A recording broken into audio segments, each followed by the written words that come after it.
Hello, everybody. It's Lama Tasha. Just waiting for Lama Lena to get to the building. Give me a thumbs up in the chat if you can hear me okay. Actually, if you can hear me okay now, because the mic is over here.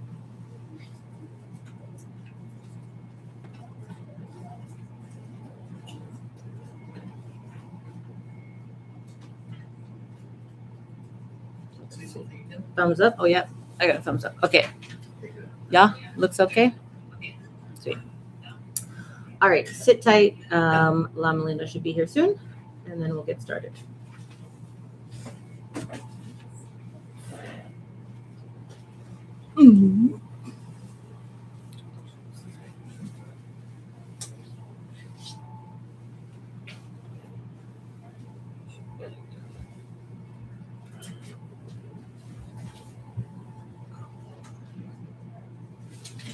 How's this frame? Can you look on the camera? If I'm Lama Lena, how does this look? She's a little shorter than you, so yeah, that's good. This is good? Okay. Use a stand-in.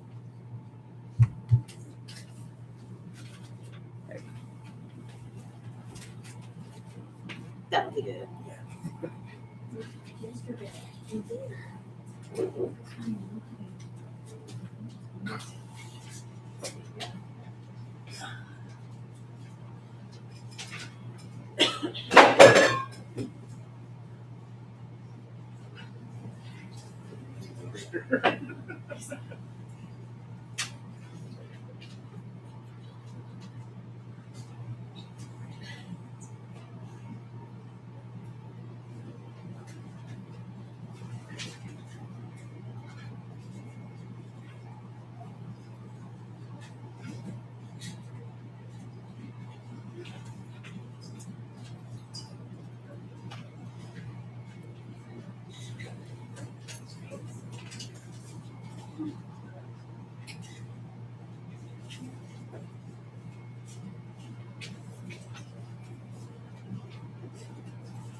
Where'd you go?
I started the stream already.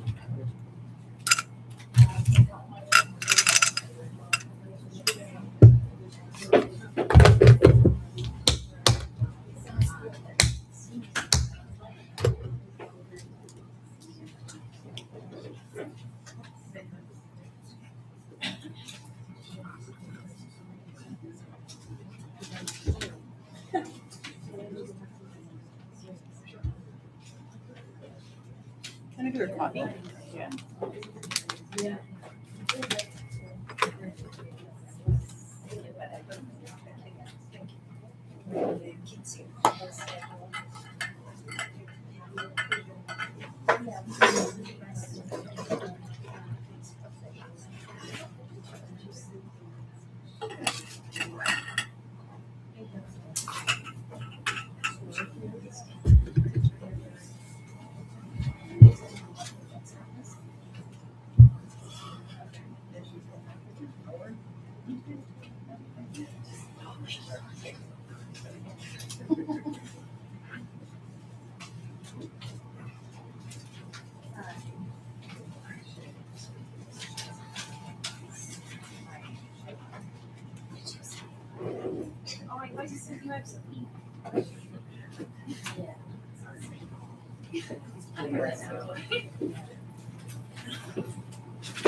You need to give me that yellow bag. We'll put it over there. Make yourselves comfortable. The stream is live. What? The stream is live. Hi, guys. Yes.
Juku kunduzong bogomboyi. Dorji sampagarab dorji dang. Jerry singe bardu shin labde. Dedam abzan tata tusum chi. Dzogchen jupe lamala solowa dib. Again pema junila solowa dib. Dorji chang chichilo narudang. Marpa mila gomput satapa. Na pupadang palden drupa su. Kargula manamla solowa dib. Ochen lama namla solowa dib. Ruchen lama namla solowa dib. Kaginuari lama namla solowa dib.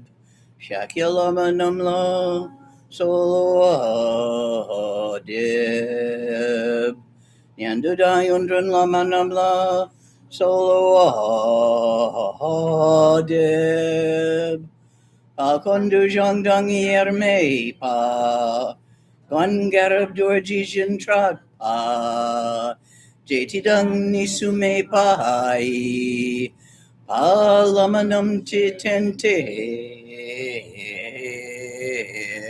Chong.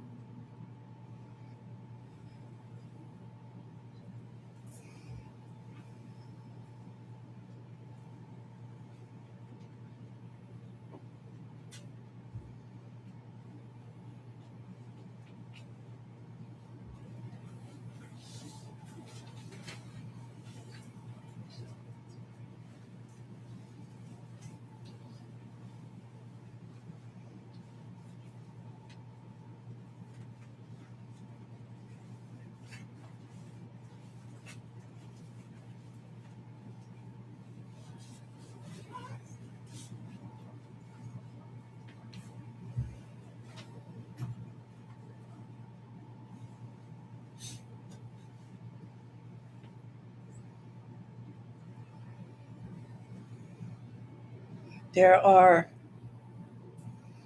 a variety of philosophical schools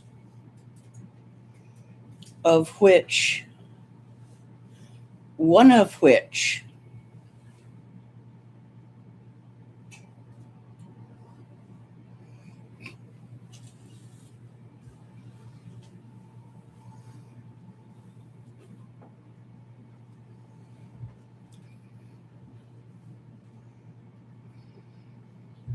was it a rope or a snake? There's no way I'll ever know, is there?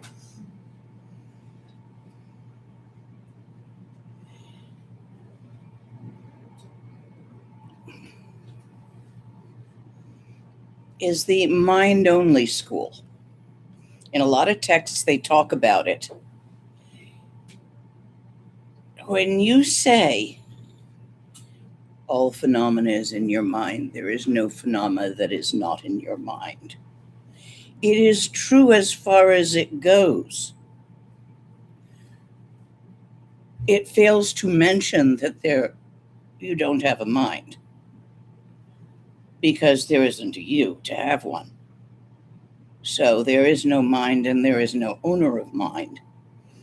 However, in general, in the beginning, it is taught that all phenomena arises in mind, which you can notice by examining your memories. And then finding a friend who was there and examining their memories. They will not be the same. What did we eat last night? Ringalos.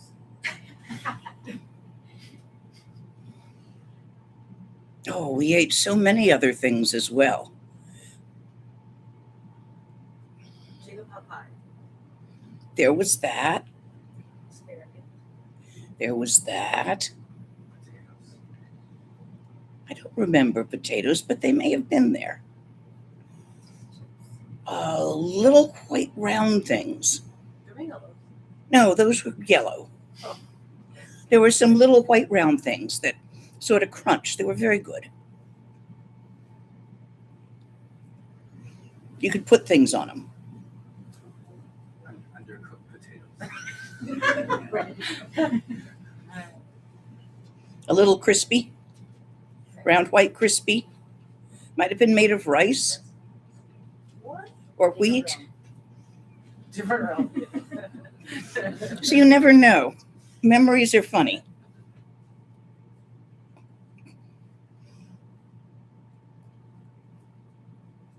For a working theory,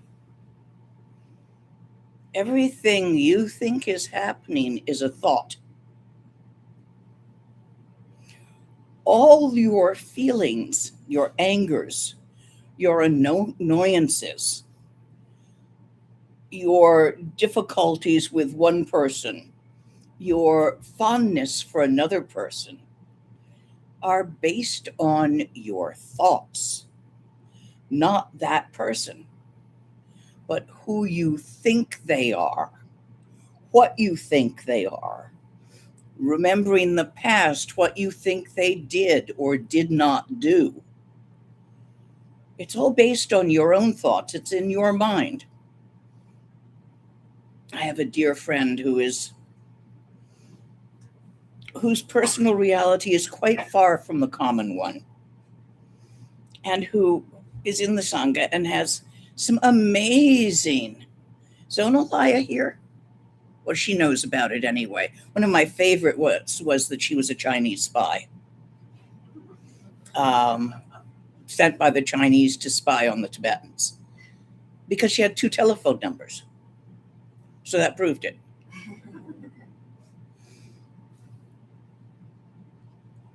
When you watch someone who is even more profoundly trapped in their belief systems than the common person, he hasn't slept. A friend also, may not have slept for a number of nights because of a paranoid fantasy.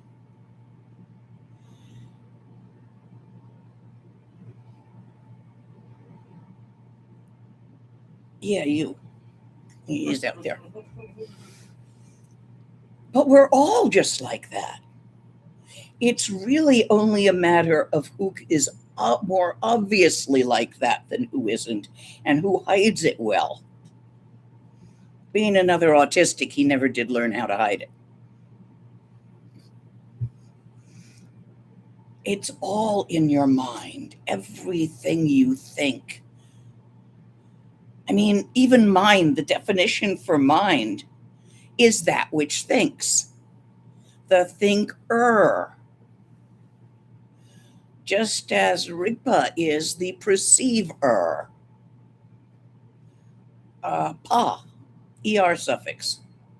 Rig, the verb to see, which in Tibetan way of speech refers to all the forms of perception. So you think Rigpa is something highfalutin you got to find? It's staring out from behind your own eyes. It's the experiencer, the seer.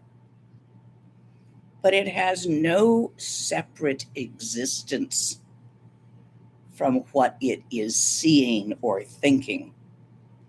The you of this moment is not the you of a moment ago.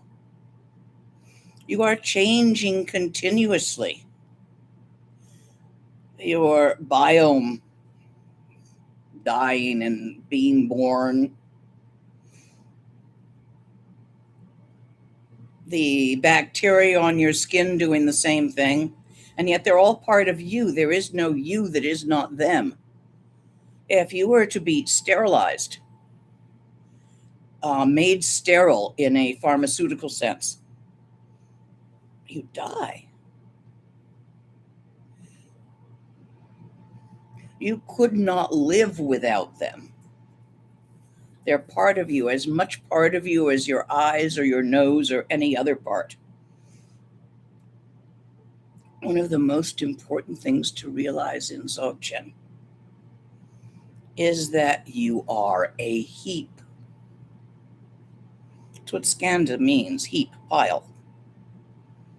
You're a pile of piles, a clump of clumps, an entanglement of assorted entanglements that make up a big entanglement that's you, that makes up a bigger entanglement that's your society, sangha, culture, that makes up a bigger entanglement that's your species, that makes up a bigger entanglement that's your planet, and so on and so forth.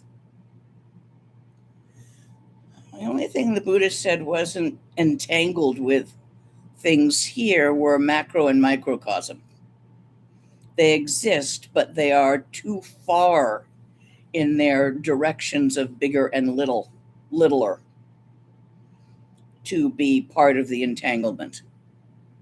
It's the sutra where he talks about us existing as a single grain of pollen on the lotus in a Buddha's hand in the macrocosm, and we are microcosm to that. And he talks about how no activity in the macrocosm can affect here, nor do we affect things or that live, individuals in the microcosm. It's a fractal, as he described it. Anybody remember which sutra that was? Oh, don't I have a scholar in here? Rats. The playing fool, maybe. Hmm? The playing fool is the sutra about counting and Maybe. the cause of death things. Maybe.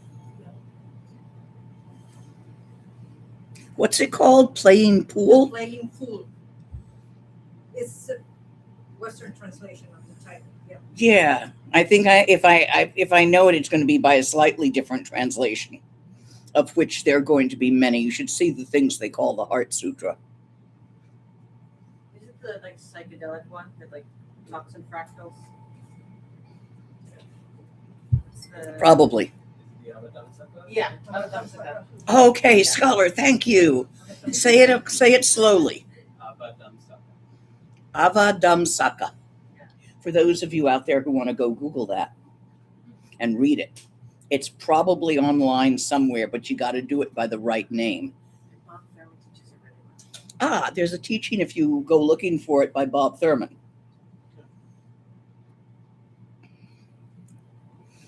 Yogi, not scholar. I like to refer you all to the scholars for the scholarly stuff. I studied scholarly stuff in Madhyamika for about 3 years, and then I ended up in a cave where I studied non-scholarly stuff.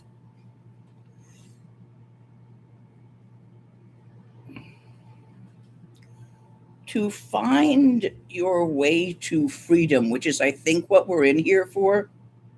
See, you got all these cricks and hang-ups and little things that bug you about yourself, about others, about your society, about your cat. Steals all my hair combs. That's why my hair is looking weird like this. I haven't found my comb for 2 days. So all of that is made of thought.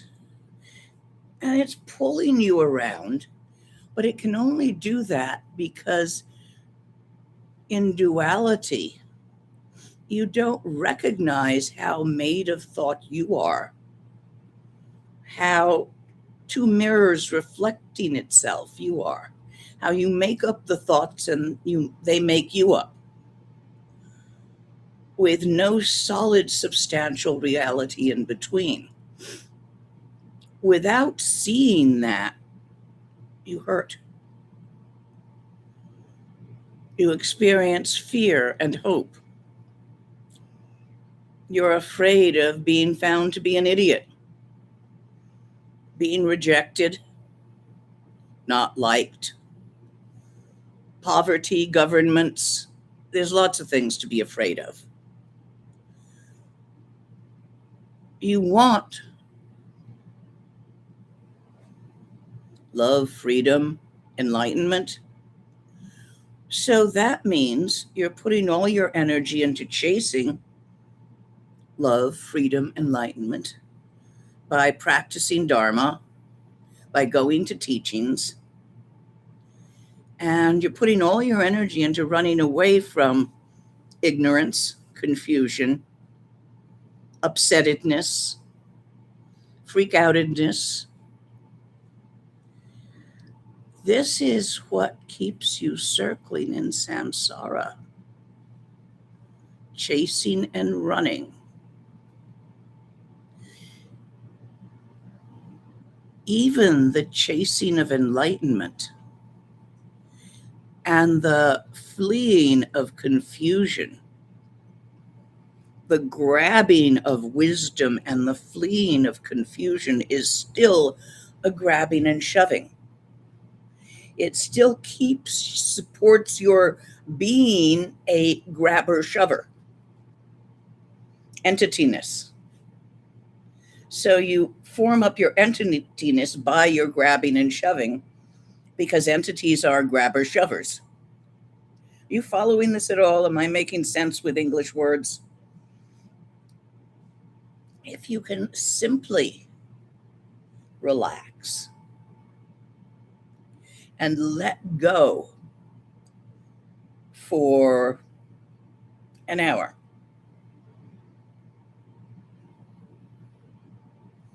just sit there without trying to get something out of it, without worrying that you're wasting time. That was a thought. You were believing it if you thought we're worried about wasting time. Now just sit there.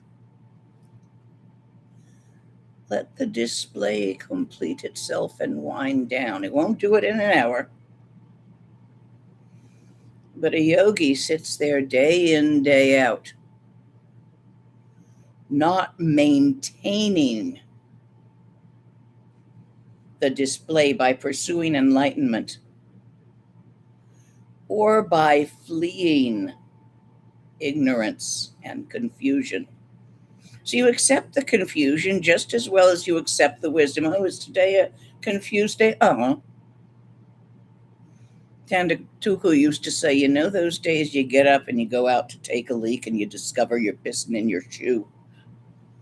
Those are days of confusion. You know, those days you get up and you go out and the sun is shining and the birds are singing and the students are gathered and everything's wonderful. And you know exactly what to say. Those are days of wisdom. Don't grab. Don't shove. Empty the shoe. Put it in the sun to dry and put on a different shoe. Or go back to bed. Either way. Did any of you know Chatutuku?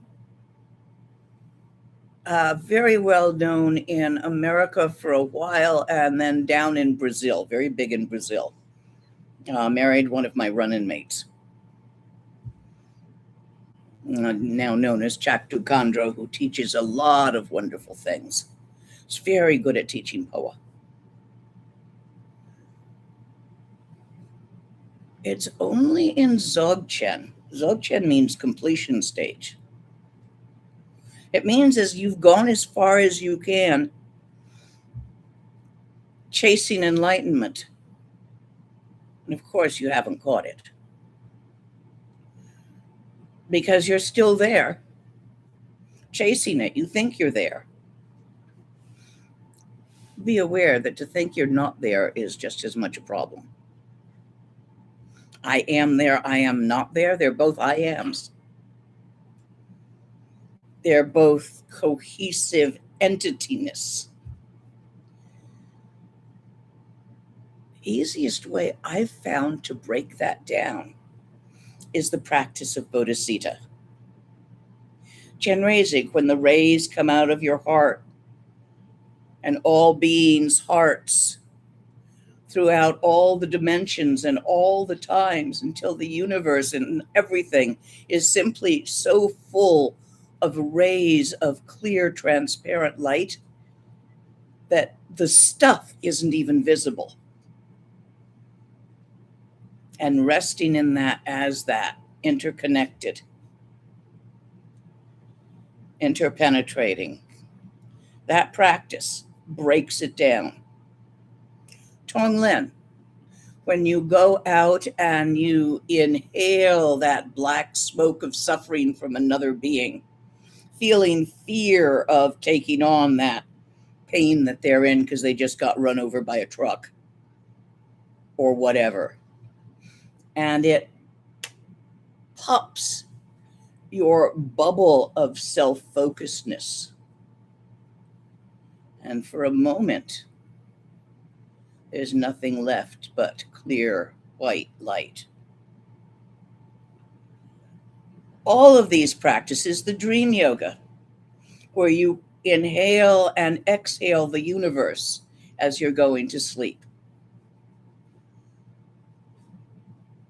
These will break down your clump holdingness, the hanging on to your clumpishness. I have found better than most other practices. They're very direct, but they go with a certain amount of just sitting there and letting it wind down. Not even Shine. Shine is either or. Shine is not thinking. Resting in stillness as stillness. You have rejected the thoughts. You have grasped the stillness. That's not out. That's up. Get you born in the God realm, maybe even the formless gods. Within Dzogchen, to relax and let go, and to leave the universe be without poking at it, without trying to fix it, repair it, improve it, even for an hour, creates vast amounts of gewa. scattered about. They're not yours. To also, from the side of sunyata, rather than the side of bodhisattva, to pop the clumpishness of the self-image.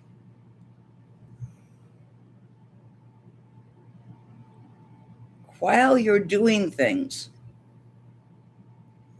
walking and talking, eating and sleeping, right while you're doing it, don't even stop.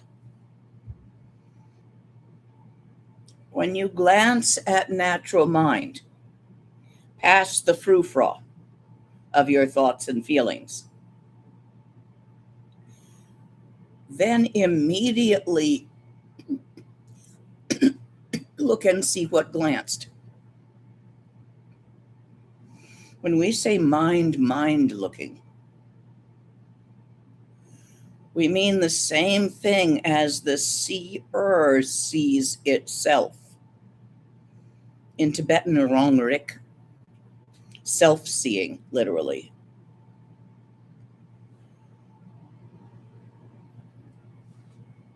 It's one thing to see the emptiness of everything out there. You got to see the emptiness of the in here.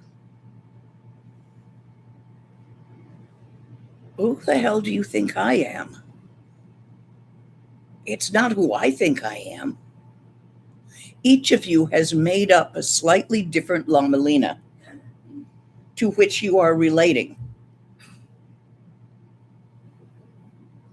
If I were to go off a bit, leaving you to discuss among yourselves, Lama Lena is like this, Lama Lena is like that, eventually you would see just how different all your belief systems are of who and what I am.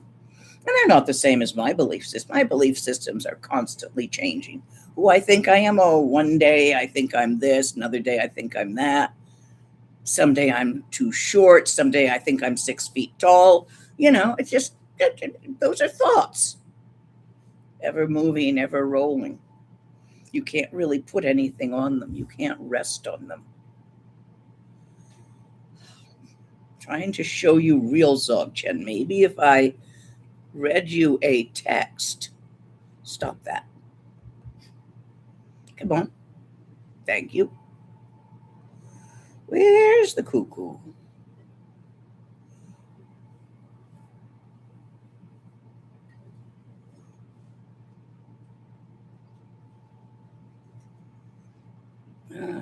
This might be it.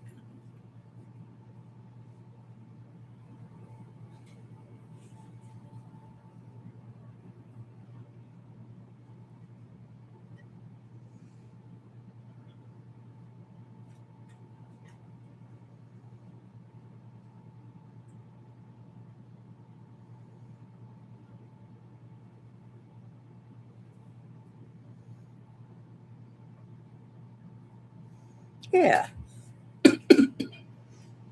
Aho. Kondralo de kunjab kunyijingna. In the all-pervading realm of Dharmata, flawless and inconceivable.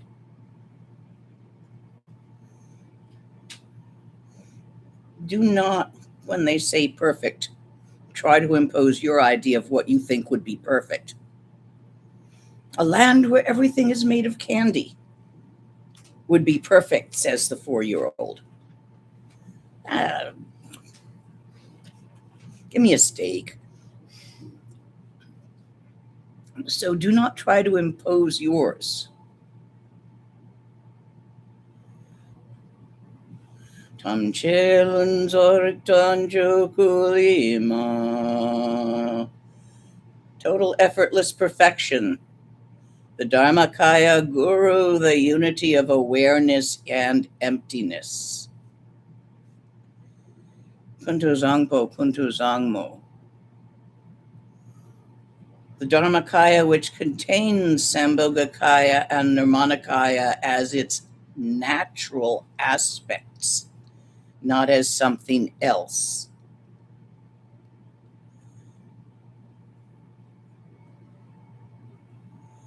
Zidrona Nyamni Rangsha Lungdang De Aho. How wonderful this spacious expanse of fundamental freedom and equalness arising on their own. Atila metawe kiecho shugju o. In me there arise the special qualities of the unexcelled view of Ati.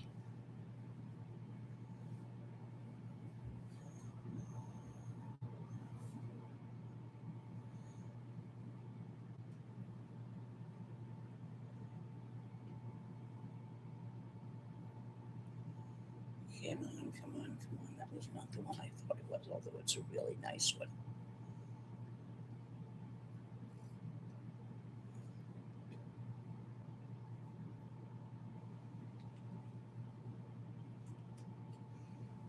I've got gremlins in my iPad.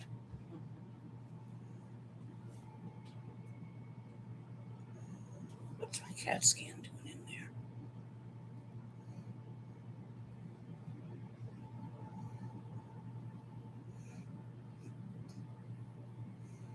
Come on, cuckoo of awareness.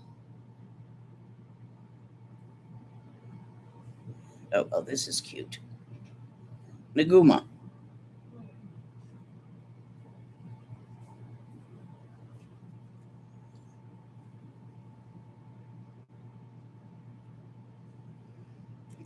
Come on, load.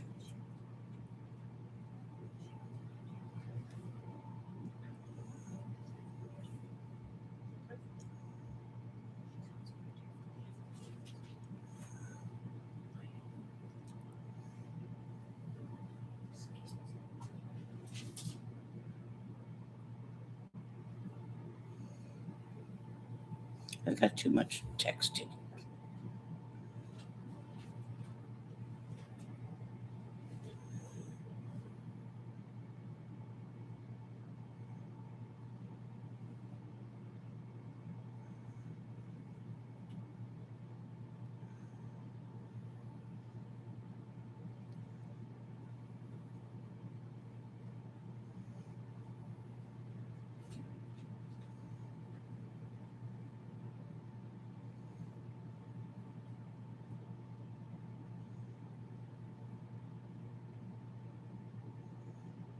Last one. That better be it. Yes.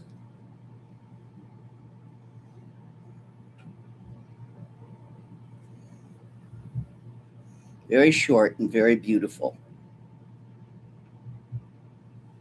Salutations. Supreme abundance. Homage to the transcendent, victorious Samattabhadri. Bhadra body, speech, and mind of great bliss. The intrinsic nature of variety is non-dual. Okay, key phrase. Variety, all of it. In the interconnectedness of it becomes a singular clump. In the interconnectedness of all your experiences arises a singular clump, which is interconnected with every other singular clump in the universe, making it not singular, but multiple. So you don't have an either or of one or many in this universe. It's not like we are all one. Obviously, we are many, but it's not like we are all many, because obviously we are all one. So you have to be able to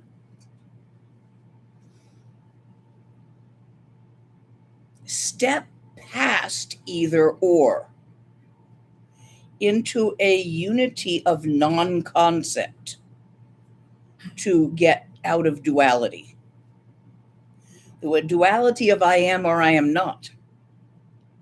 You know, I see practitioners going around pretending they don't exist, pretending they believe they don't exist. The teacher's tradition with that is to whop them. All the traditions have you doing that when they think they don't exist. And then you have students walking around who think they do exist. The tradition is to point out that no, in fact, you don't. But for as long as you cling to either or, you are going to be trapped in duality. And as long as you are trapped in duality, you will feel yourself to be separate from everything else, having a self and it having selves. And so you will chase some of them with yourself and run from others with yourself, like chasing enlightenment and running from confusion. And so wind the shroud tighter, the spider web tighter around yourself by struggling.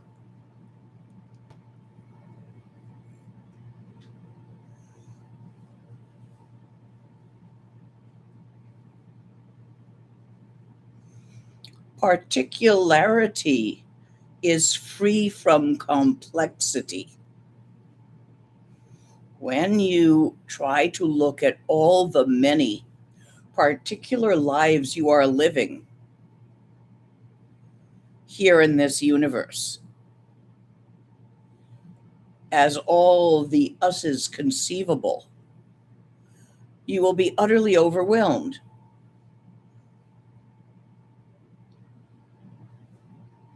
That's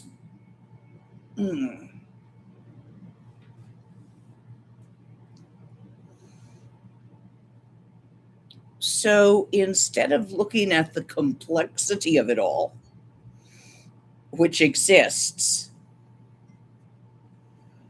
see the simplicity in how the complexity manifests. Sensations of the eyes, ears, nose, tongue, skin, and yi. Stories told to yourself about those sensations. I feel pressure on my ass. I think I am sitting in a chair. I am extrapolating from the sensation below my butt that I am sitting on something. And since I also feel sensation in my back, I think it's a chair with a backrest. That I'm making up. It was when I came up here looking like something I would call a chair, but now I don't know. I'm extrapolating. I'm making assumptions about my sensations. The chairness is unimportant, but what about the sensations of someone saying something to you? And you think, you form opinions about what they're saying.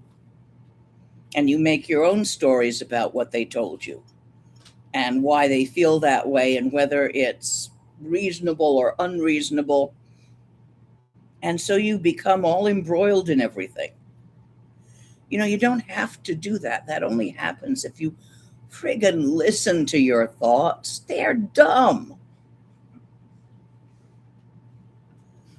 I challenge you. What's our timing? No, we don't have timing.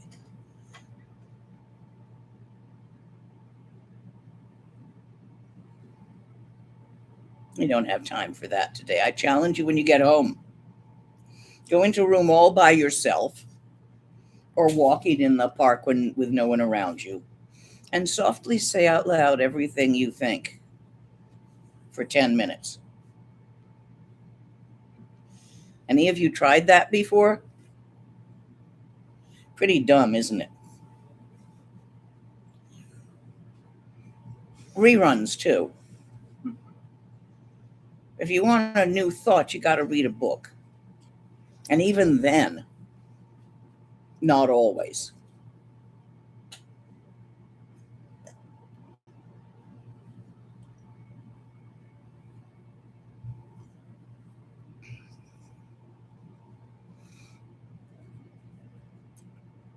And the key, the way out, is to peel it. You want out, so you're trying to get away from in. Yeah, that's a problem. But until you can just sit there and let it run down, while all of Mara's sons and daughters jeter and dance in your face. They will.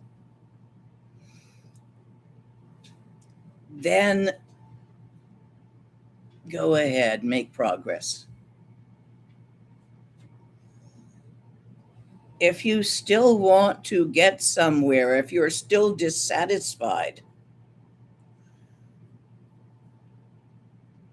peel it up from the easy end where you can get a fingernail under it. Start with your thoughts. Start with your attention relaxed, your gaze open, what we call the Dzogchen gaze, which is straight ahead, eyes open, blinking as needed.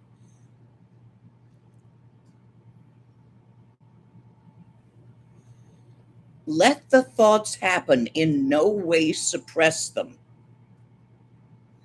Watch them happen without listening to what they say. This does not mean listen to your thoughts. When we say, where do your thoughts come from? Look at each thought as it arises and see where it comes from. Rinpoche had a student who spent years trying to see what previous trauma caused that thought. A slight misunderstanding. We eventually got that cleared up. Just watch them.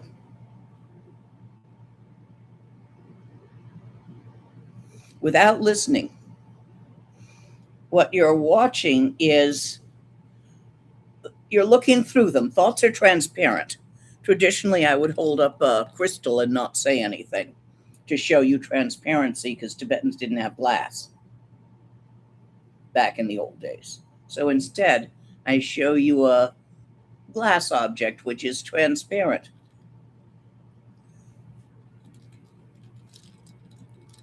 Better. I see you. So what you want to do is look right through your transparent thoughts at the mind in which they happen, which is not in a place, which I've shown you yesterday, the day before, how to do that. And just let it wind down while you do that. Walking around, check and see if that is still there.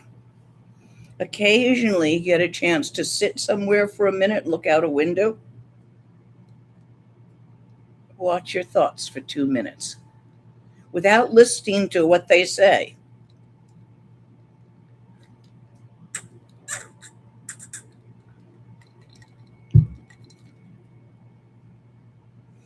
Suchness, another word for enlightenment, for the ordinariness of enlightenment. What, you think you're going to get something that's like makes your mouth drop off and your eyes bug out? Nuh-uh.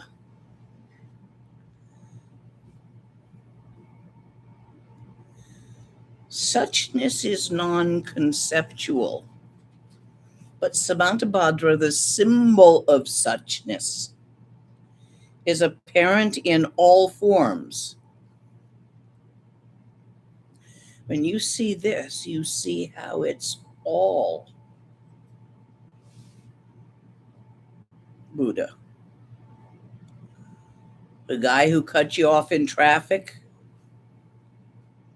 the person who steals from you, and drives you up a wall, doesn't mean you have to let them into your room to steal from you or associate closely with them, but from a distance, see them as Buddha.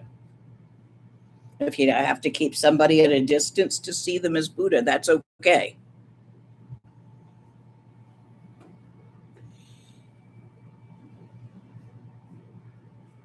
But nonetheless, recognize all the little big Buddhas running around. When you do Tonglen on a suffering insect, because neither you nor it know who you really are. In that moment after your bubble has popped and the suffering has popped, for a moment there before karma reasserts itself, it's nothing but clear, transparent light, which is actually what you are. And all of this is just the rainbow sparkle of that light. Can you nay see it? It seems so obvious. It's like in the flight of the Garuda when they say, and the great roar of dragon pervades each and every realm. How can you possibly not hear it? They're referring to this. Samantabhadra, the Buddha, is the symbol of suchness, and the symbol is apparent in all phenomena.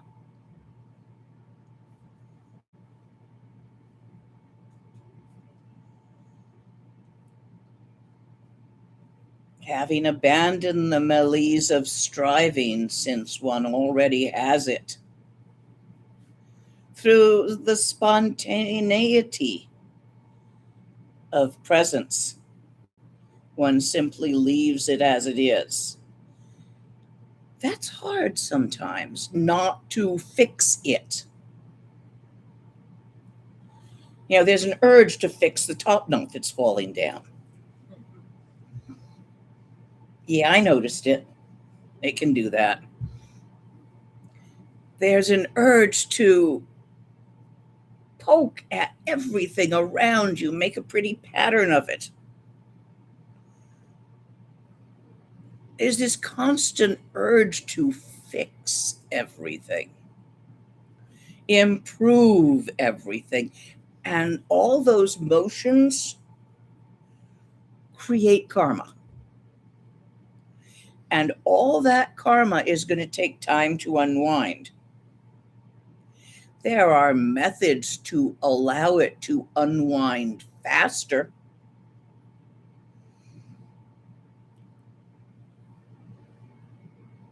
But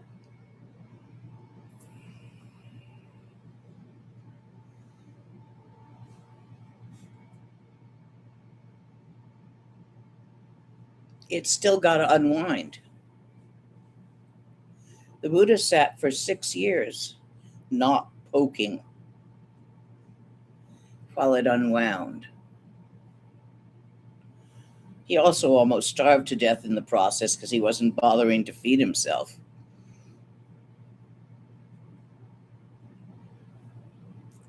And then a woman gave him a nice pudding. I don't remember. There's descriptions of exactly what was in it. Rice. It was a rice pudding.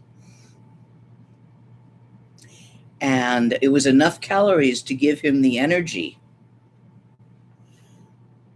to sit there energized, where the final bit of it ran down and Mara's sons and daughters danced in front of them. They will. Even in little symbols. As you go on with the practice of Dzogchen, you're going to get danced at. You're going to get offered sometimes anything you could possibly want. Don't grab it. Can you do that? The house you've always wanted. Maybe it's wealth, or maybe it's love. Maybe it's beauty. Whatever it is, you're going to get offered it. Can you not grab? Whatever you fear, your biggest fear, is going to come and knock on your door and chase you. Can you not run?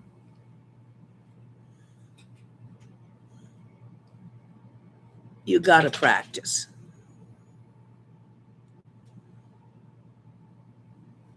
Until you don't. Both practice and not practice fall into either or if you still hold either or. It's only when you don't hold either or.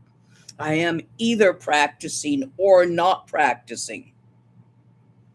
I am either trying to fix it or I am intentionally refraining from fixing it, which is a deed.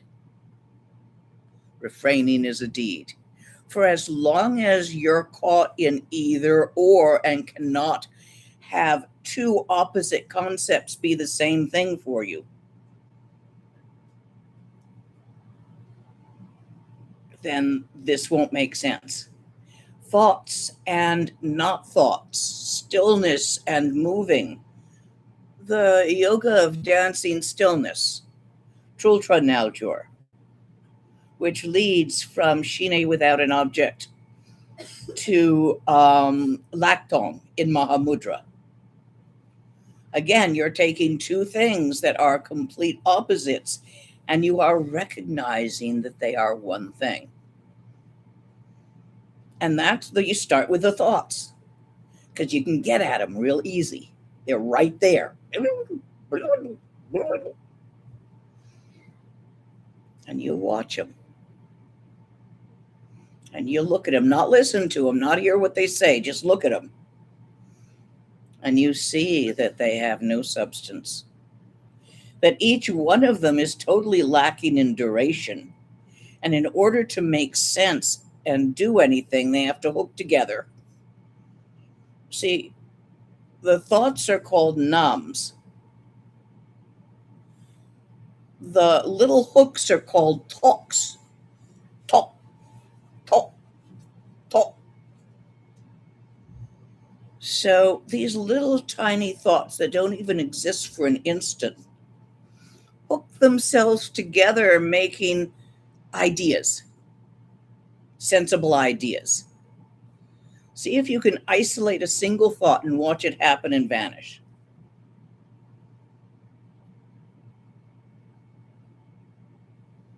They're proto-ideas.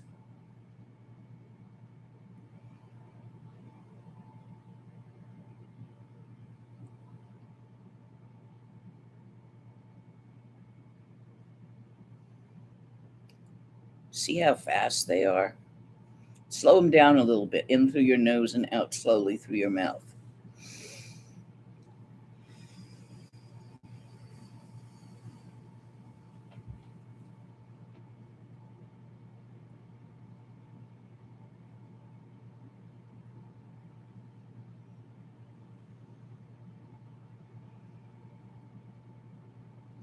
You see, every so often they sort of gel, like dropping a crystal into a supersaturated solution, and all of a sudden you have a crystalline substance.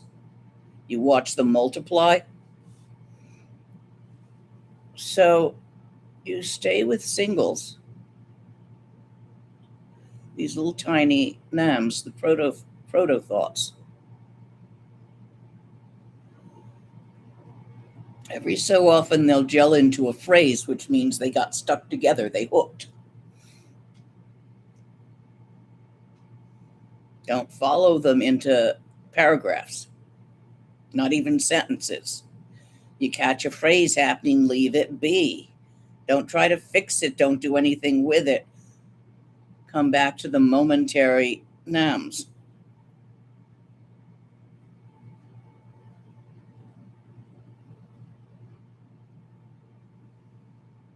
You see how these little tiny bits of thought, proto thoughts, neither are nor aren't. They have no duration, no substance. For something to exist, it needs to exist over a period of time. Even the tiniest short-lived atomic particles, you can measure a period in which they exist. These little protothoughts, you can't. They also need to have some form of matter, even as a tiny particle. These little protothoughts, you can't find an electric charge in them. They're neither negative nor positively charged. You cannot get them to show up on film like you can with even the tiniest particles in quantum physics. They're less existent than those, and those are really not very existent at all. There are no thoughts. It's all stillness. There is no difference between the stillness and the moving. This is the key of Trultra Naljor, the yoga of dancing stillness. The stepping past the duality of isness and isn'ts about thought, about moving, phenomena, and emptiness. All phenomena is emptiness. Heart Sutra. Form is emptiness, emptiness is form. Gautama said that way back in the beginning. What, you didn't listen? I didn't. You know how many times my teacher had to tell me this before it friggin' went in? Thousands. I'm there as his translator. He's doing the pointing out and showing Dzogchen and showing how to do this. Every teaching. I wander around the world with him. Every teaching he does this. I translate the words into English.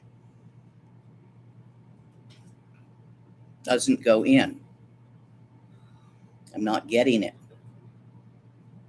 I'm trying. I'm meditating as hard as I can, in my breaks and stuff, and I'm still not getting. Finally, it's like, fuck it. I'm not going to get this. I just don't have the right karma. I'm too all over the place. I'm too thinker, creative, too emotional, too everything. Never going to get this. However, let me just, instead of spending my time practicing, give that up. I'm just going to work on my Tibetan so I can be the best possible translator so that maybe somebody else will get it. The next time he gave it, it went in. I stopped trying.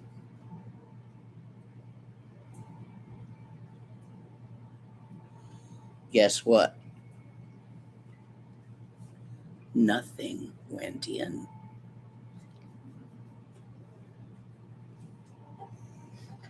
Because everything and nothing is the same thing. You gotta let go of the duality. In all the ways it symbolically manifests. Self and other. Noun and verb. Doer and deed. Thingy and perceiver of thingy. You just got to let go of the separations. Questions, any? You in the back. Lama, so when I'm residing in this, or attempting to reside in this place of not reacting or not, how then do I translate that into responding to what is in front of me? Is intuition a part of that, or is that something I'm adding? No, you're adding intuition. There's something called the flow. You can do it on purpose. There's a retreat called the Outer Body Rushen, which attempts to teach you how to do it. How to respond without correcting everything. First time I taught it, it was for 3 days. Nobody got it. No, it was for 3 or 4 days. So the next time I taught it, it was for 11 days. Nobody got it. So next time I taught it, it was for 21 days. A couple of people got it. You need a very special place to teach it in. We used to teach it at the Dharma Center, but they had a change of board and changed some of their policies. So we haven't been doing that lately. I'm still looking for another place on this continent, whether in America or in Canada. It needs enough housing, which is why Carol's doesn't work. But it needs to be way out in the wild somewhere. And it needs cooperative land spirits.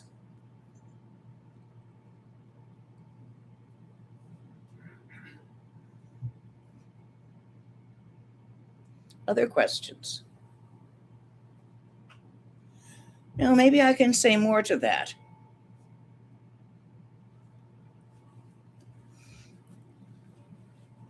About what the flow is.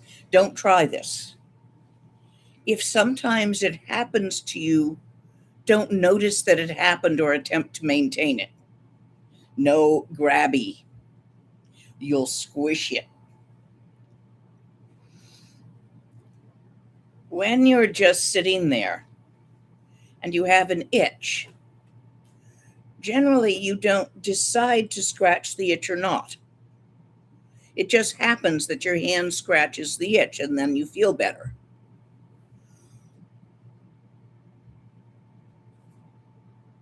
So it kind of is like that. When you are truly able to relax into non-duality,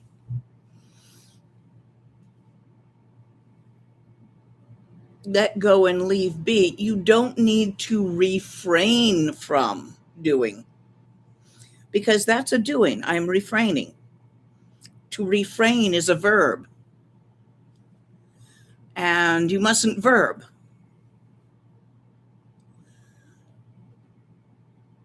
See if you can sit around and just not verb.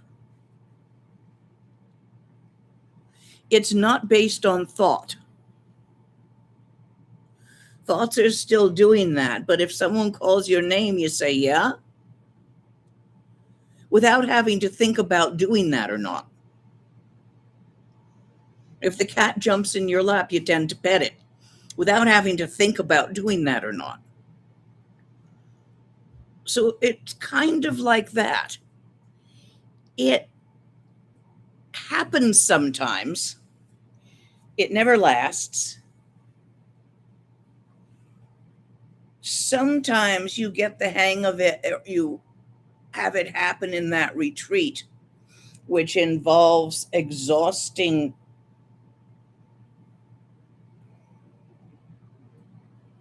your doing on many levels.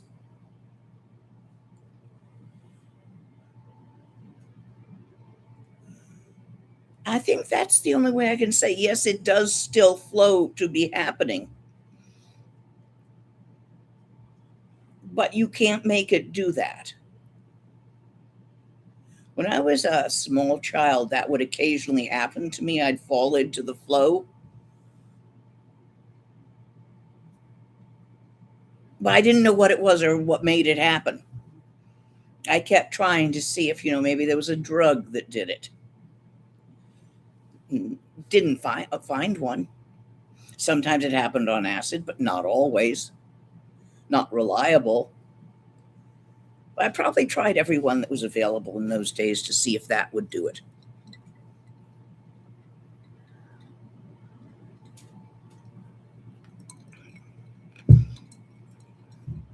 It happens when you give up. Milarepa was trying to get, Marpa was trying to get Milarepa to give up. To hit that full fuck. I'm done. Because then the resistance is also done and it goes in. The resistance is the self-survival, the self-survival instinct. When you're no longer maintaining your survival, you open up. Your shields are down. Getting a person to lower their shields for Dzogchen can be over a lot of time endeavor. And over the centuries, we've developed a lot of tricks to make it easier, like Nundros. A lot of people can't even try Dzogchen because they break out into an anxiety attack every time they glimpse their mind. Then you send them over to the Lopan to learn Tantra. And so that they don't get too squeaky with the Tantra and do themselves a channel mischief, the Lopano is going to run them through an extraordinary Nundro first. In Dzogchen, we have Nundros, but they're not first. They're prescribed as needed to individuals. If reality is too tight, speech Rushen. If you can't quite get past the doer, the doing, and the done too, that level of duality, outer body. If you've got clogs in a chakra, PTSDs and stuff like that, inner body, that are interrupting you, certain patterns. So we tend to prescribe these when you're stuck somewhere, which is why we like to get to know our students a bit, which is why I've got those ongoing groups of 50 people where I slowly over time get to know people. Because if I don't know you well, I can't prescribe. I can guess. Sometimes I guess right. They tell me. Other questions? Yes, Tasha. Come from online. Is Dzogchen practice for now, for time of death, or for a better rebirth?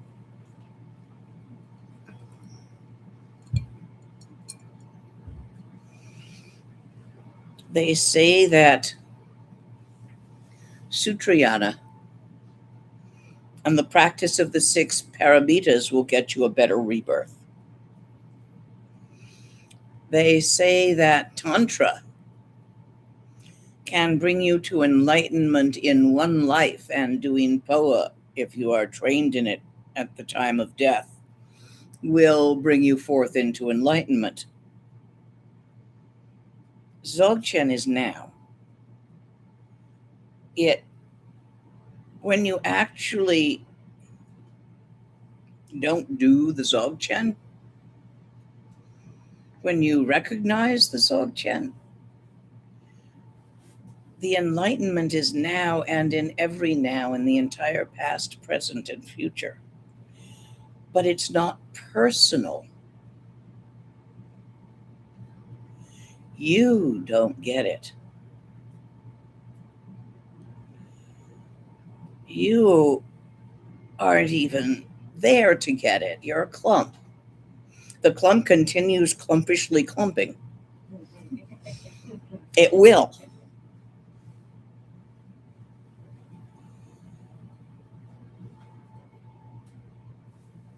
But the enlightenment, which has always been there from beginningless to endless, Kuntu Zangmo, Kuntu Zangpo, is apparent, obvious. And you are among it, as is everyone else.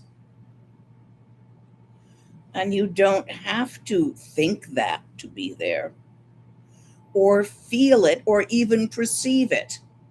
It just is. This is the certainty mentioned in Garab Dorji's 3 words.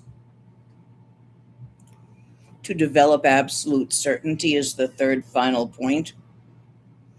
GOM, checking to see if the mind is still there repeatedly as you go about your day, is a method of bringing forth that certainty, which is why it's such a good practice. This is why Garib Dorji's map of Dzogchen, the how-to, is one of the most beautiful ones. And it is the main teaching text in the Nyingma lineage. It's just so simple and it works. Why go for the complex?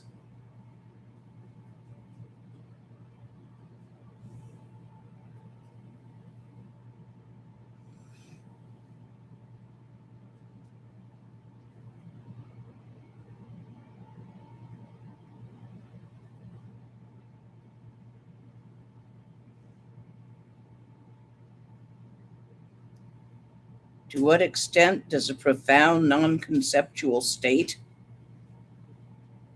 appear as an object of the intellect? Since an experience of profound non-conceptuality is experience, that is not the case. You are made of experiences. You are changed continuously by experiences. When you experience something enough, you reflect it like a mirror. You look at people who have been imprisoned and had to sleep on a little cot for a long time. And they get out and they can't sleep on a big bed. They gotta, pile stuff on it until it's a little cot. They still keep the routine from prison, up at that hour and eating at those hours and going to bed at the lights out hour. The pattern has gone in. So when you practice, the pattern goes in. See if you can remember what you were like before you began practicing anything, this lineage or another, and why you wanted to.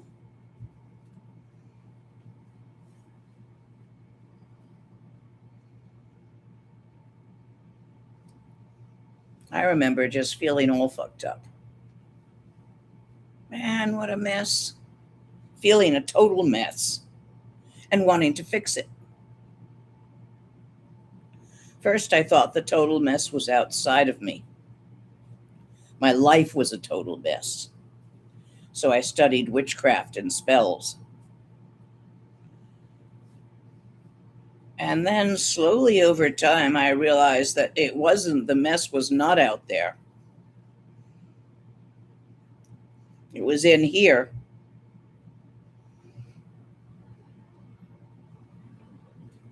And I began studying methods that work for that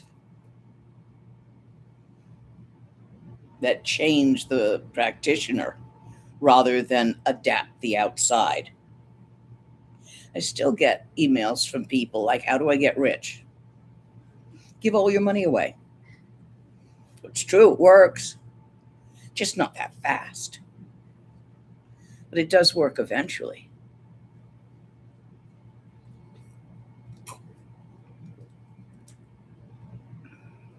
And they try to give it to me, and I won't do that because that's not right. You don't tell people to give all their money away so they can get rich and then profit from it. That would screw me up somewhere. See, I have a me in here. I'm talking to you about no me, but that's all is and isn't aren't. So you can't say there isn't a me. And you can't say there is, because both of those aren't. In all ways, the Buddha spoke of the middle way.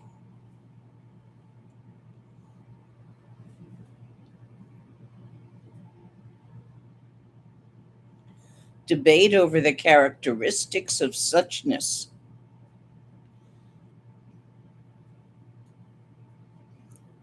is a teaching that does not penetrate the Dharma.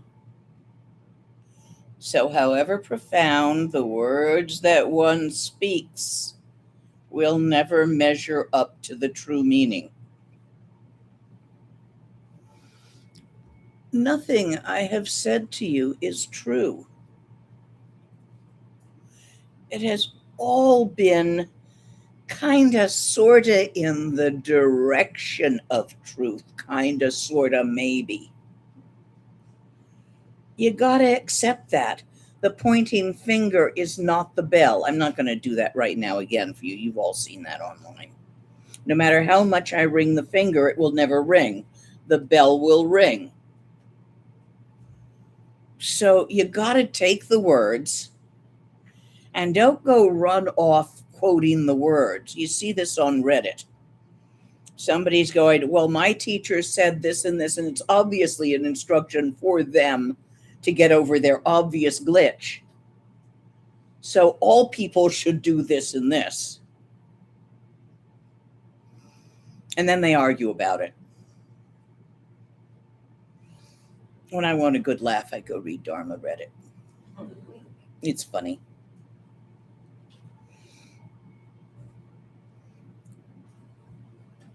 You gotta let go of the words and look at what they're pointing at. To do that, you gotta do the practice until you are ready to let go. If you let go too soon, nothing happens. If you let go just right on time, no thing happens. Because it's already there. It always has been. And it always will be. You cannot lose it. Katak, primordial purity. Unsulliable. Your innate Buddha nature is utterly unfuck-upable. Even Trump, his innate Buddha nature is just fine. Even Miller. He's going to have a hard time for a few lives, but that happens. We dig ourselves into holes. But it won't hurt his Buddha nature. It can't. He'll just get his personality into a serious hole and have to spend a while getting back out. Other questions? Yes. When you were talking about observing your thoughts, but not like reading, I think of it like reading my thoughts. Like, Yeah, don't read them. I'm reading up. I'm just like, I'm reading my thoughts.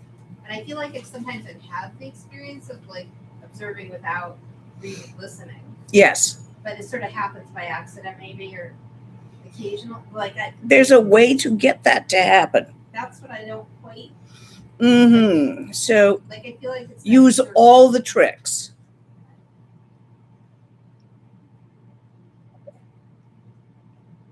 Get somebody to check your position. Make sure it's not off.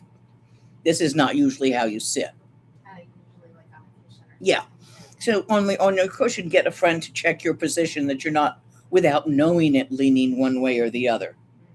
I would think you might be leaning back a bit. Leaning back makes them faster and louder.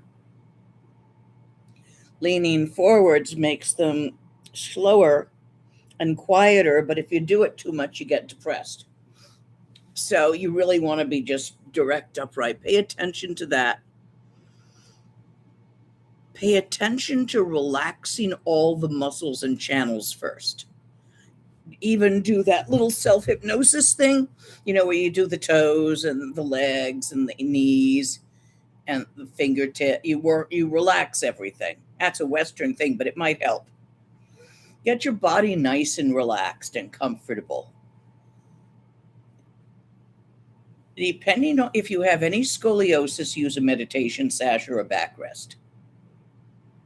so that you have no physical pain disturbing you, or as little as possible. Take your glasses off. Do the breathing. Mouth and nose together, mouth slightly open, lips slightly open, teeth not touching, tongue naturally on by the roof of the mouth in its natural position. All these little details will make a difference when you add them up. In-breath is shorter and faster than out-breath by just a little. The breathing is smooth, easy, and natural. If you have to focus your attention to get that breath pattern, that's an entire exercise of itself, is paying attention to the breath pattern until it's easy and automatic.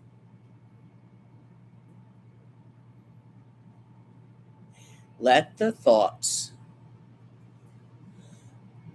be. So you're thinking about the breath pattern, you're thinking about what you're doing, all those thoughts. Don't stop them. Don't try to do anything about them. Let them be just as they are. Little kids playing in the sandbox.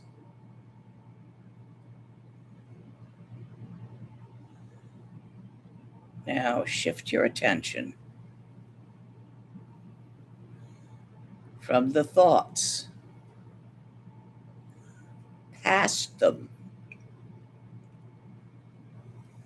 to an open emptiness.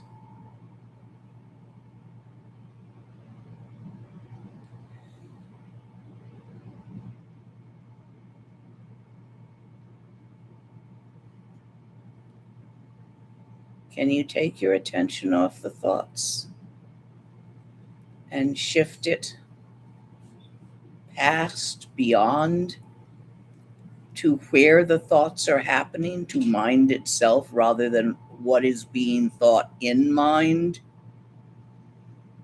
The analogy is matter moves in space, thoughts move in mind. Mind is infinite like space. So it's this. Now that's a thought. See if you can not see it with your eyes, but feel it with your feelings. See it with your yi.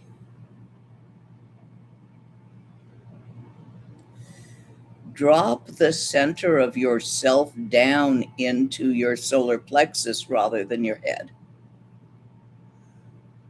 Take your glasses off.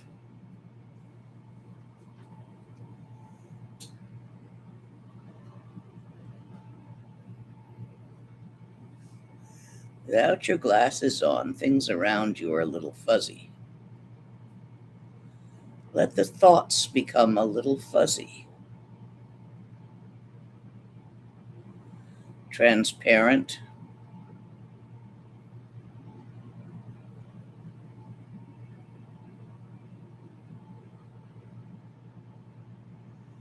Look through them.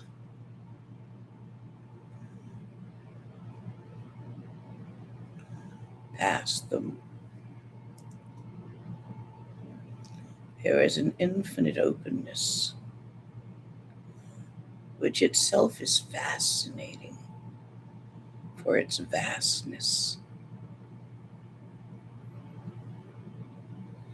It is everywhere and nowhere. Refrain, no. Do not bother thinking about it, for it's bigger than your thoughts can imagine. No matter how good your imagination of thoughts is, this is bigger, deeper, stiller, emptier.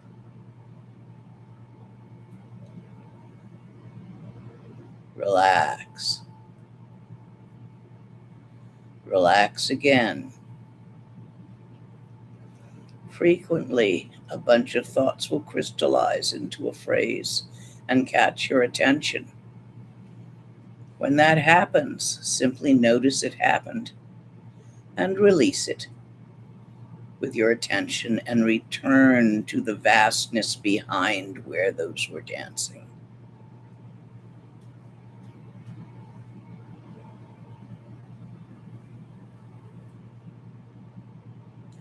Again and again return to the vastness,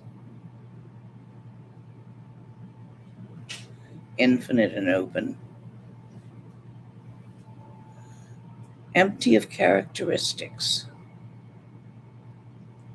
vast beyond your wildest imagination.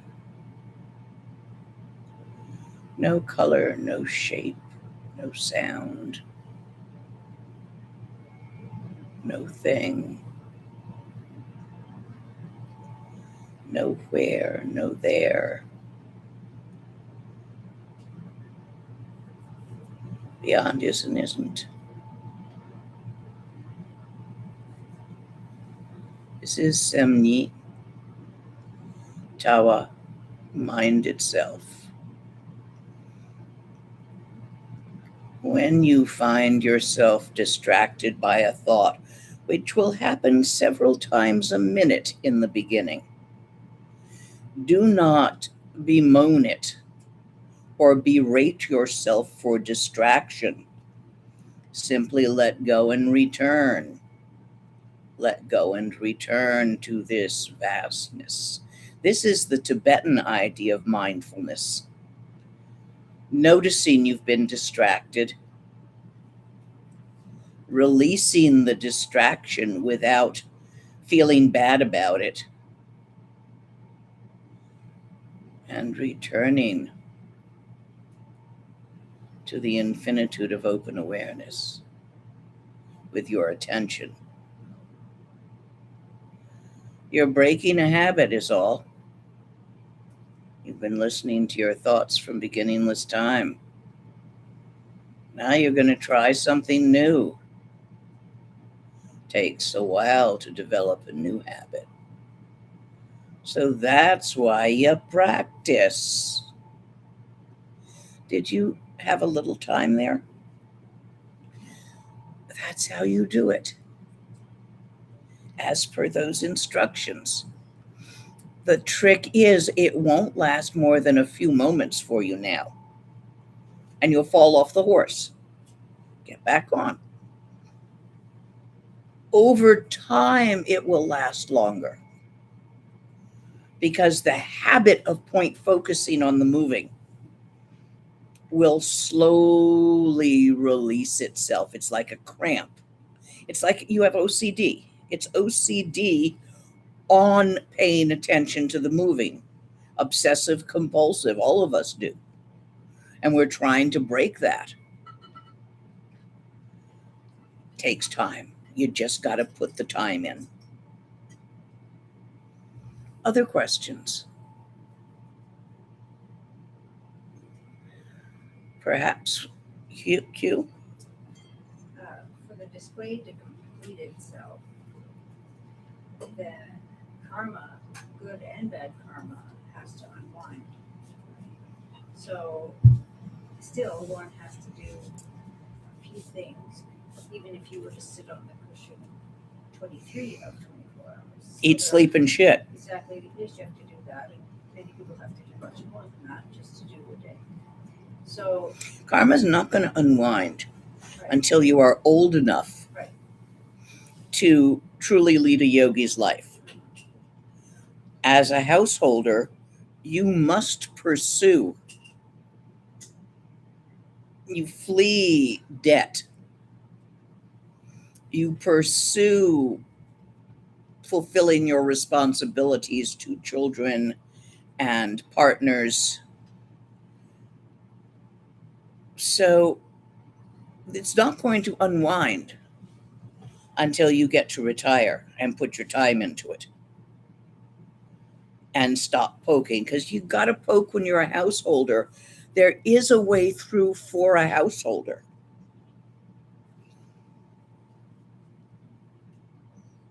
If you can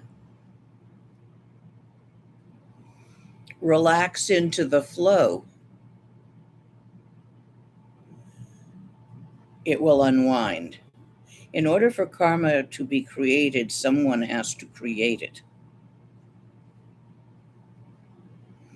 When you let go of someoneness,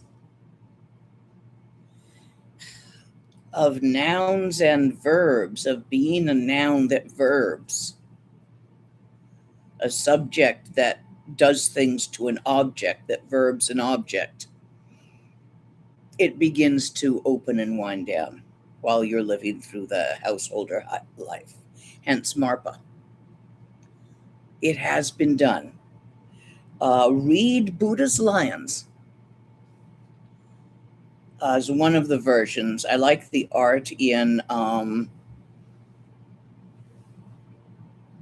what's the other book? No, it's Buddha's Lion. It's the Mahasiddhas of North India. Songs. Yeah, but no, not Songs of Mahasiddhas. It's another one that talks about hundreds of them, or maybe 100 of them. It's not just 8, and it's got their songs. But one version is called Buddha's Lions. But there's another printing and translation that I like better. Does anyone remember the name of it? Magicians of North India, or Magic of North. Oh, yeah. It's on the reading list on the website. It's on the reading list on the website. There you go. Go find the real name there. You know, it's the silver hair and the brains go. Yes. Do you think as a householder it's a good idea to do Rushen on a regular basis too for that flow, or does it just kind of depend? Once you've done Rushen effectively, you shouldn't have to do it again. Then you come and you cook, or you do some of the work while other people do Rushen.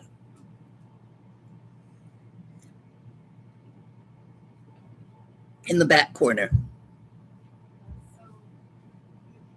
Can't hear you. Could you stand up or be louder? You can volunteer to be a support person at the Rushen that One can, yes. Oh, yeah.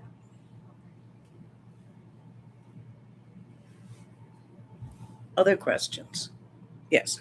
There's a few online. Random. My kids spend all day on their phones. This thought won't leave me alone. In Tibet, the kids meditate, but mine spend all their days on their phones watching YouTube videos, and it worries me. What should I do? Ignore it? In Tibet, the kids have phones, and they spend all day on their phones too. In India, yeah, they do that too, except sometimes they watch television. Kids are kids. I don't know what's going to come of all day on their phones. We spent all day playing as kids, and it did us no damage. This is new. But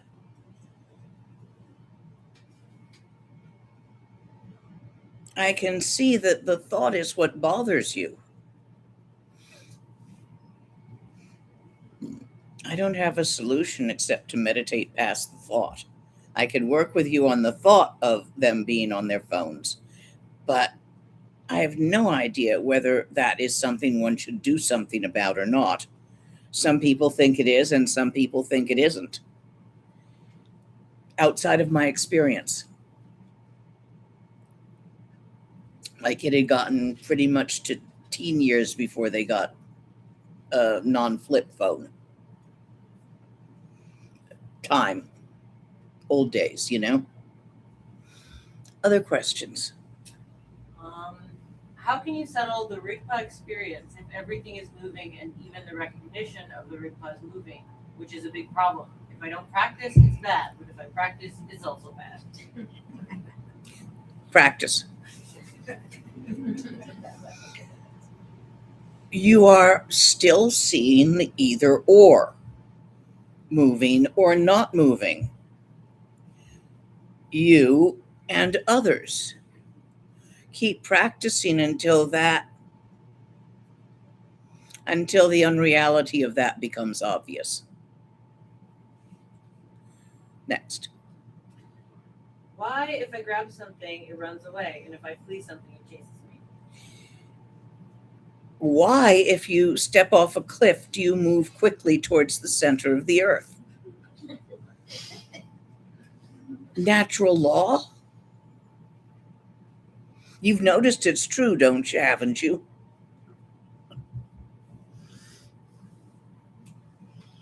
Other questions out here? Yes. You described the chain of non-talk earlier, and then you described, or you pointed out, the experience of non by itself. One problem I have is when I'm immersed in action, when I'm at work or whatever it is, the mind gets muddy. But I want to be able to. That's a belief system. That your mind gets muddy. Stop believing that. It's a story you're telling yourself. It's a thought. My mind gets muddy. Yeah, don't grab those things and slather them on yourself. They're just feces, you know. So when you're at work, do the quick glimpses. Just simply keep checking to see if your mind is still there. At some point, you will become in a certainty that transcends coming and going. For example, you stand up. You walk over there. Okay, walk back to your chair. Have a seat. As you perform those actions, how much were you thinking about the law of gravity? 0. And yet, you were functioning according to the law of gravity to do that. How do you take a step? You put a foot in front of you, you lean forward, it goes down. How do you sit in a chair? You bend your knees, and then there's a last little drop of an inch or half an inch. You trust that. How much time have you spent today wandering about, drifting off and hitting the ceiling? All day. And yet you're absolutely sure about gravity. You don't even think about it. Tibetan's interesting. One of the things that's hardest to shake loose in teaching Dzogchen to a Tibetan is the reality of up and down. They have no experience like Australia on the other side of the earth. So in their entire mythology and everything, up is always up and down is always down. So there's a chapter in Flight of Garuda that Rinpoche didn't want to teach to Westerners because it was too hard. And it was all about cities being upside down to where we are right now. And I'm going, well, yeah, Perth. What's the big deal about that? Everybody knows that. He's like, there are others that were of courses for Tibetans that we got all tangled in. So belief systems will trap you every time, and everything you think is a belief system if you repeatedly think that same thing. So if you think your mind is sometimes muddy, well, that's a belief system, and you will experience the story you're telling yourself. So you will experience this, that your mind is sometimes muddy. Whereas if you don't think that, you won't experience that. For example, I don't experience that. So no matter how active you are, no matter how many things you give or you travel, you do not experience that. It's not muddy. Sometimes it has other sensations. I have sensations. Sometimes I'm tired. Sometimes I'm bubbly. Sometimes I'm drunk. Sometimes I'm sober. Sometimes I've had enough coffee. Sometimes I have not. So yes, there continue to be experiences. That's what I'm made of. But the more I don't tell me stories about, or don't believe whatever story I tell me. It's like the story that I might be telling myself about riding off in a spaceship, which I don't believe either. But why would I think this one's real and that one isn't? They're both stories made of thought. For that to happen, you gotta keep those short glances of gum. Keep looking at all times and on all occasions Whatever you're doing right while you're doing it, notice the already known Dharmakaya nature of mind. Just glance. Don't try to keep it. Don't hang on to it. Don't grab it when you see it. Just, oh yeah, you still there.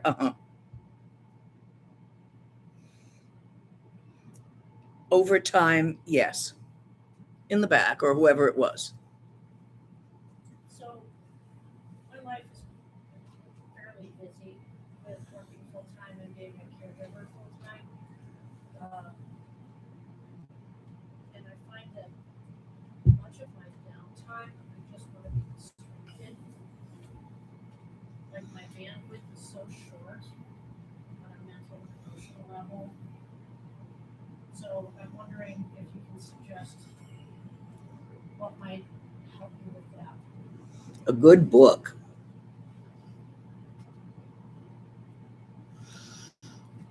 I have noticed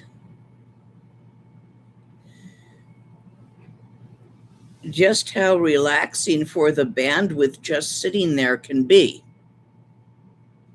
But sometimes you need a good book. Go right ahead. You do not have to refrain from pleasure. This is not Puritan. Any pleasures that do no harm to others or yourself, go for it. Is ice cream considered? Ice cream is a pleasure. If you have lactose intolerance, do take your lactate so you can enjoy your pleasure. Pleasure is not a sin. That's Catholic. Yes. If I glimpse into the center of sensation or being, it dissolves into fullness, momentary. It dissolves into, Something whole. yes, okay. Momentarily. I don't want to grab that, but I also would be grateful to be rid of the sensation of being. So working with sensations and being old is a great motivation to do that.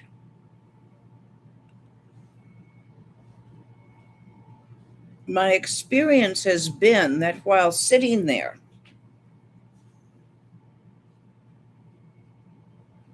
treating the pain in the same way one would an emotion,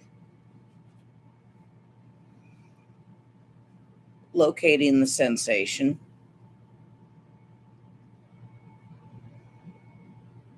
accepting the sensation as a sensation, but stripping it naked. So getting its name pain off, which is a thought that's layered on it, getting its badness off, which is a series of thoughts layered on it. So you just have a sensation in your body. I'm looking at one of mine right now.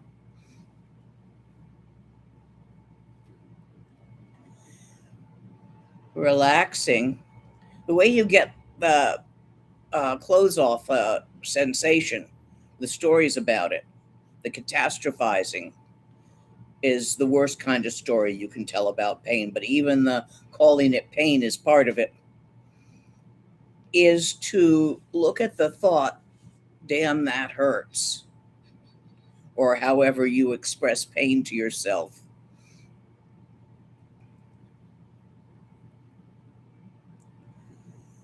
Look through it until you see the thoughts not being, not realness. You're left with a sensation in a place without a name on the sensation. It's just a sensation. And you relax with it like that.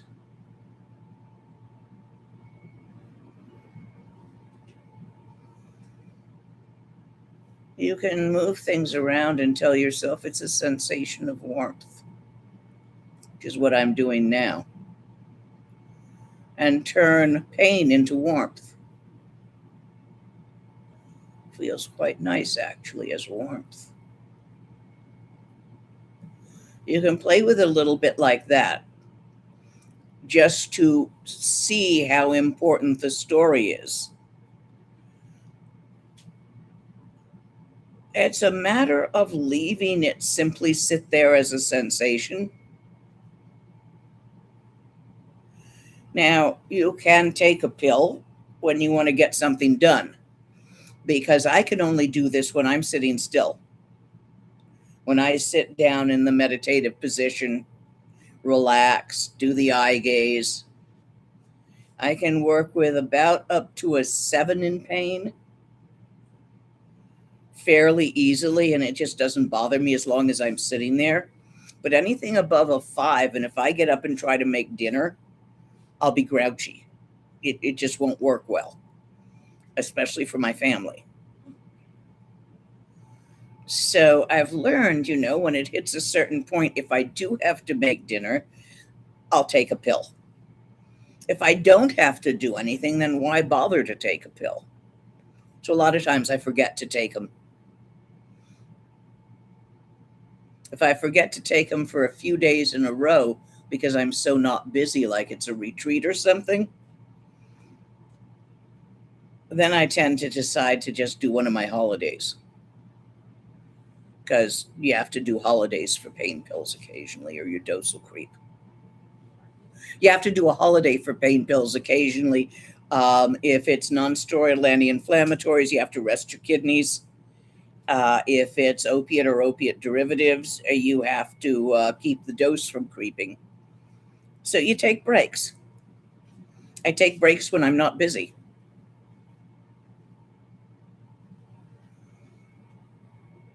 The idea of the presence of shifting it into warmth is fun. That worked for you. Yeah. Once you've shifted it to this or that, you will see how important the story is. Then you realize if you peel the story off, you can just leave it as sensation. You don't have to shift it by adding another story on top. You can leave it where it is. Only do this to pain that you know the reason for. There's a story of a guy who was doing this practice, and it was very cold in the winter, and he was sitting in front of the fire with his feet extended, trying to warm them. And he started to feel a pain in his foot, and he ignored it. And eventually somebody noticed that his socks were on fire. And he had, some burns on his toes. So you really want to only do this exercise with pain when you know why that hurts. You know the reason and why you're not treating it. Another guy blew out his meniscus trying to sit in a full lotus for longer than he could after he hadn't for a while, showing off for his teacher. Yeah, and then he, of course, couldn't stand back up, and we had to take him to the hospital. I think this question and the first question is where I feel like I'm at. I'm having difficulty discerning when to scratch the itch or when to allow it, because I feel like I'm experiencing allowing it or not projecting a story, and I actually needed to act. Okay, so if you're holding the yarn while your partner's making a ball, you can't let go of the tension to scratch the itch, so you don't. Whereas if you're not holding the yarn, well, why shouldn't you scratch the itch?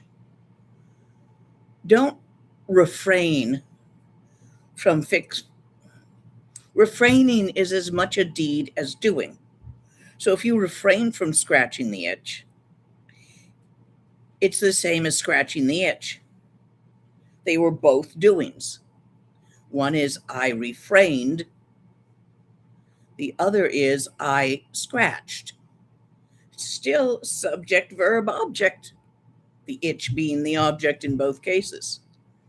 Once you divide subject from object with a verb, I do to that, you lose sight of the fact that you are that, and that are you, and that action between you is not you acting on it, but rather a mutual interaction between you and an itch.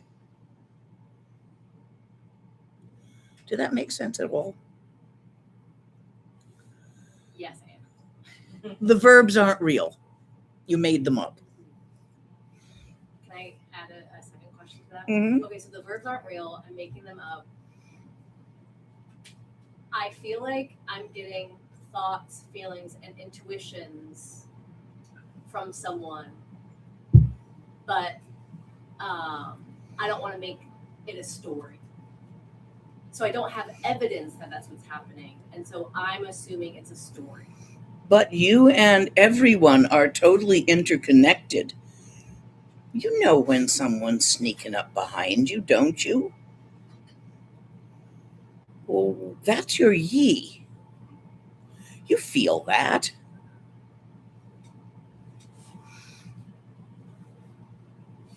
Yes, of course, we're all getting thoughts, feelings, and intuitions from each other. All the time. Why shouldn't we? You're not getting it more from one person than other people unless you're in a close love relationship with that person, in which case you obsess with them and they obsess with you, and then you're doing more of a merge. We call the mating instinct the urge to merge. So in mating cases, yes, it is stronger. Also stronger with your dog. You know how very often dog owners and dogs come to resemble each other? This is why. You know how by the time you're old, you and your spouse often look exactly alike? Yeah. Not happening with me and my spouse. We look so different. And our minds are incredibly, vastly different. She's endlessly fascinating. I'll never understand her. And she feels the same about me. Anyway, that was a digression. Have I answered your question? Any other last questions before we close for today? I have gifts for y'all. Ge wandi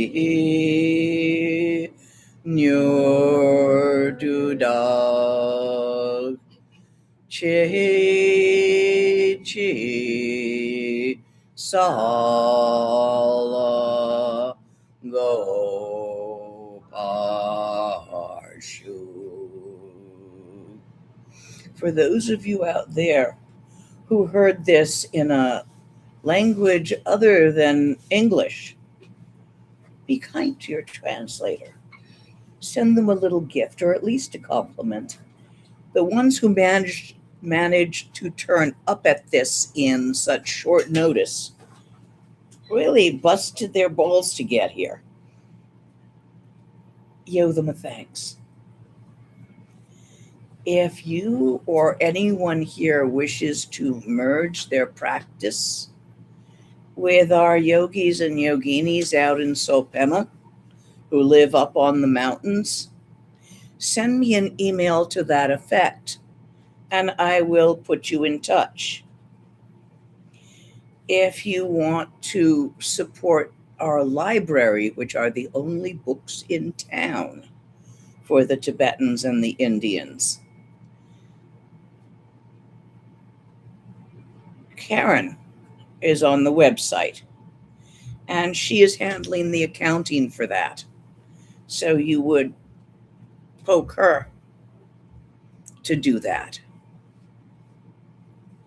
Question in the back. Is there still a medical fund? There is, but it's not separate from me because they left me to do the accounting, and I dislike accounting. So I just give away all my money when medicine is needed. It comes to probably about 8,000 a year, maybe. And then whatever medical fund comes in is always never quite that much. So then I don't have to measure it. I do the library too that way. I just don't like to do accounting. When Karen does the library accounting, that's better. It's fiddly. I'm too old to wear hurting shoes and do fiddly stuff or wear corsets. Come on. Anyway, yes. We would like to offer you a long life prayer. Why, thank you. For anyone online who wants to do the long life prayer along with us, the link is under resources on the website. For everyone here, you can share printouts, or there is a QR code on some of them, or just make nice sounds with your mouth. Yeah, I see everyone. Okay, okay, I'll give people a second.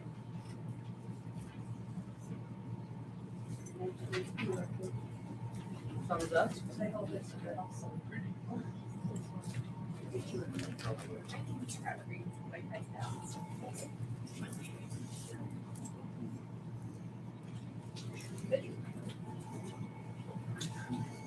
Good. Okay. Yes. Oh, sure. You're almost at that. Okay. Of the trillions of knowledge holders, the chief is the supreme Ekajati, whose sunshine-like activity you pervade in everyone. Yes, into the pure wisdom magic of your heart. Emaho, glorious teacher, Yeshe Keito, may you live on. Dzogchen is the bikini's twilight speech, being firm and everlasting. You are the bikini's primordial sound, gathering the liveliness of space and light. Yeshe Keito, may sublime ones and all those with the eye opened at the end of space watch over you, watch within you, watch as you, watch through you. I pray with the only prayer I know. Splendorous protectress of secret mantra, inexhaustibly protecting all in the blazing expanse of luminosity, ripe with the splendid fruit of the benefit of all. May your fortunate disciples shine forth abundantly, subsuming all worlds, singing songs of glittering auspiciousness, your flavorful essence of unmistaken wisdom, its marvelous nectar directly quenching all thirst, right here, being the great comfort of living in what you teach.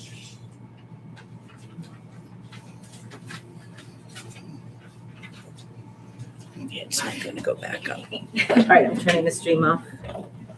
Bye, guys.